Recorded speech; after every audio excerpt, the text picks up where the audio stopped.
শুভ রবীন্দ্র জয়ন্তী সবাইকে। কাল 25শে বৈশাখ রবীন্দ্র জয়ন্তী। আজ আমি আপনাদেরকে একটি কাহিনী শোনাব। চলুন শুনি।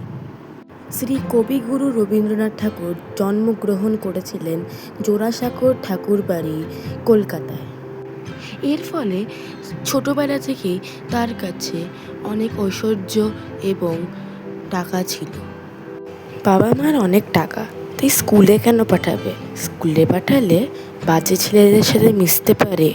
তাই তারা একটি নির্ণয় করলো যে তারা তাদের সন্তানকে একটি গৃহশিক্ষকের কাছে পড়াবে। যতই টাকা থাক, টাকা দিয়ে তো খুশি ও ভালোবাসা কেনা যায় না।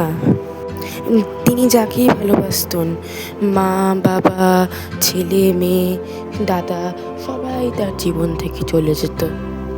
হয়তো এই দুঃখই তার মহান হওয়ার কারণ হয়েছিল। তিনি অনেক জিনিস লিখেছিলেন, গান রচনা করেছিলেন, অনেক কিছু করেছিলেন। এসব ছাড়া তিনি ছবিও আঁকতেন, এত জিনিস করতেন যে আমরা বলে আর শেষ করতে পারব না।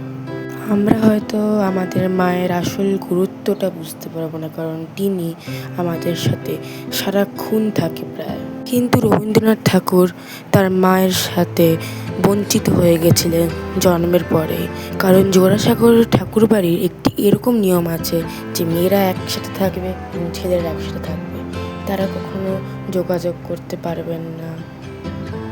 তাই যে কদিনও তার মা তার সাথে ছিল পৃথিবীতে, আসলে কিন্তু তাদের কখনো সেরকম একটি মা ছেলের সম্পর্ক ছিল না। হয়তো তাই তিনি তার মায়ের জন্য এত গল্প লিখেছিলেন। আস্তে আস্তে তার লেখার মানেগুলি গম্ভীর হতে লাগলো। তার ফলে যখন ব্রিটিশ অর্থাৎ ইংরেজ তার লেখা দেখলো, তারা খুশি হয়, তাকে একটি নোবেল প্রাইজ দিল এবং তাকে একটু টাকাও দিল। ছোটোবেলায় রবীন্দ্রনাথের শিক্ষার কোনো ইচ্ছা ছিল না, কিন্তু এখন তিনি শিক্ষা ভালোবাসতেন।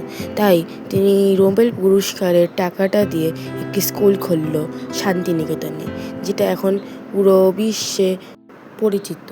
তিনি কিন্তু অনেক দিনই বেঁচে ছিলেন, আর তার মৃত্যু পর্যন্ত আমরা তাকে জেনে রেখেছি, আর এখনও তিনি আমাদের মনে বেঁচে আছেন।